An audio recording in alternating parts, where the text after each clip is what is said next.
Mesdames et messieurs, bonjour. Je viens encore vers vous cet après-midi pour vous parler. Depuis le 2 avril, il y a une mise en circulation. La BEAC a mis en circulation une nouvelle carte de pièces de monnaie qui vont permettre à la CEMAC, à la communauté de l'Afrique centrale, de se doter de nouvelles pièces de monnaie. Bonjour Aude. De nouvelles pièces de monnaie qui vont circuler maintenant dans l'Afrique centrale. Est-ce que vous êtes au courant de ça? Alors, il faut conscientiser la population de la CEMAC, justement, qui a une mise en circulation maintenant de nouvelles pièces de monnaie qui ont été fabriquées par la BEAC, justement, qui a été mise en circulation depuis le 2 avril. Vous voyez?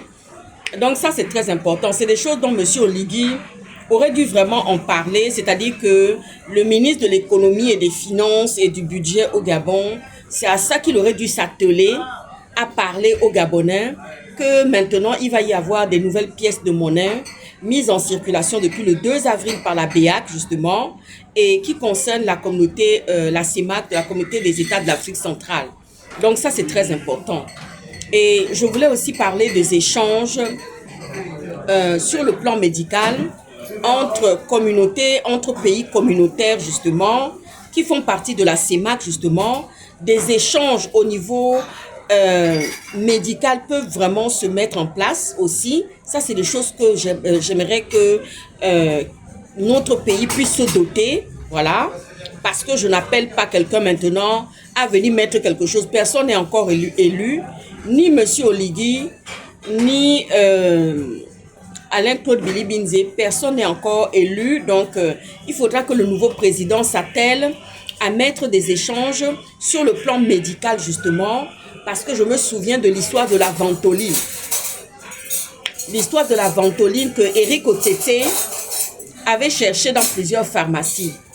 Et je suis sortie comme ça dans un commentaire. Et ce jour-là, je sais que j'avais liké et commenté dans un live de Stéphane Zin.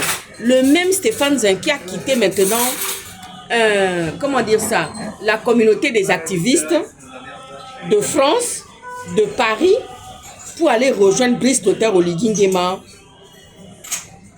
qui est un tyran, qui est un dictateur et qui ne respecte pas la parole donnée.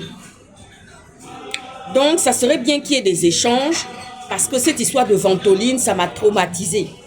Ça m'avait vraiment traumatisée. Et la petite, justement, qui avait besoin de cette ventoline, c'était une ventoline, la ventoline pédiatrique. C'était pour un nourrisson, un enfant qui était en bas âge, qui n'avait même pas 2 ans. Et je me souviens que Eric Otete avait fait plusieurs pharmacies. On ne trouvait pas justement la ventoline nourrisson. On ne trouvait, il n'y avait que la ventoline adulte.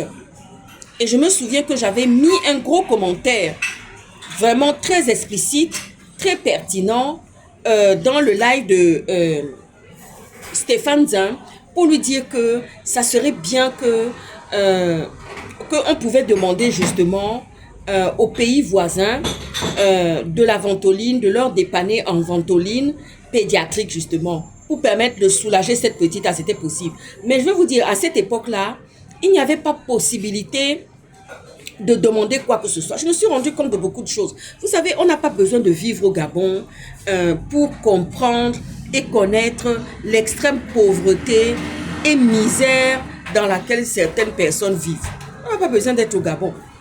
On n'a pas besoin d'être au Gabon. Il y a des choses qu'on voit, il y a des choses qu'on sait, il y a des choses qui nous sont rapportées, et il y a des gens qui nous écrivent via les commentaires, et il y a d'autres aussi qui trouvent nos numéros de téléphone, qui trouvent les emails, et qui nous envoient des messages.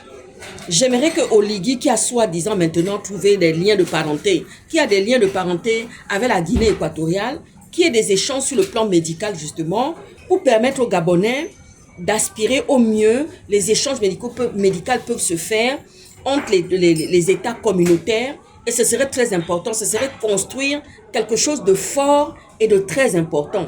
C'est pour ça que je disais la dernière fois que oui, les Gabonais, quand on vous a pourchassé, quand Ali Bongo vous a pourchassé, vous n'aviez même pas la force d'aller se réfugier au Cameroun ou bien au Congo-Brazzaville là. Vous ne pouviez pas.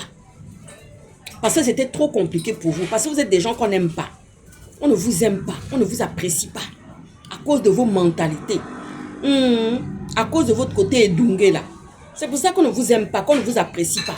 Vous êtes plutôt dans le mal et la méchanceté. C'est-à-dire que viens mettre un Gabonais pour te faire du mal, pour te chercher la méchanceté. Ah oui, là, il va sortir immédiatement. Il va sortir même la sorcellerie. Il va sortir des stratégies pour chercher à te nuire, pour chercher à te faire tomber. C'est comme ça qu'il est le Gabonais. Mais là, maintenant, nous sommes dans quelque chose où il y aura un président qui va être élu. Si c'est Oligui qui est élu, si c'est Alain-Claude Bilibinze, en tout cas, on aimerait que ce soit Alain-Claude Bilibinze qui vienne, en tous les cas. Où est-ce que je veux dire non? Parce que quand Ali Bongo avait jeté les pourceaux, et Sodome et Gomorrhe s'étaient abattus sur le pays, c'était chaud. Clocolage, tu vas répondre encore, tu viendras encore dire quelque chose. Il y a des gens qui vont sortir pour mettre encore les commentaires, parce que vous n'avez que ça à faire. Surtout quand vous voyez la fille Mauclair sortir pour venir vous parler là, ça vous chauffe le cœur. Mais je vais répondre à certaines personnes. Mon père travaillait pour une télévision gouvernementale. Comme Jonas Mulinda travaillait pour un journal pro-gouvernemental. Mais mon père ne s'est jamais corrompu. Ah oui, il ne s'est jamais corrompu. Allez-y regarder dans les archives, les dossiers de la RTG. Il ne s'est jamais corrompu, jamais. Il est resté droit dans ses bottes. C'est lui le fondateur de Bongo doit partir. Ah oui. Donc moi, sa fille là, j'ai le même sang. Et quand j'entends comme ça des individus de soi-disant famille, de soi-disant oncle et tante qui viennent dire « Ah, elle a changé. » Ah bon, parce que j'étais comment avant? Je n'étais pas un agneau, hein. Ah oui. Je renvoie ce petit message là encore à des soi-disant oncles et tantes qui sont là-bas. Je ne suis pas un agneau, hein. Ah oui. Et je marche seul. Je n'ai jamais fait la fréquentation de quiconque ici. Je marche seul. Et je mène mon combat pour la libération, la vraie libération du Gabon. Voilà. C'est le message que je tenais à véhiculer, à faire véhiculer aujourd'hui, à faire passer aujourd'hui.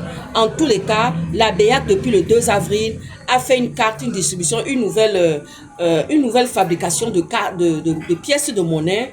Et c'est une très belle chose. J'ai vu ces pièces de monnaie, elles sont magnifiques, vraiment pour la communauté. C'est très bien. Ah, ciao, ciao.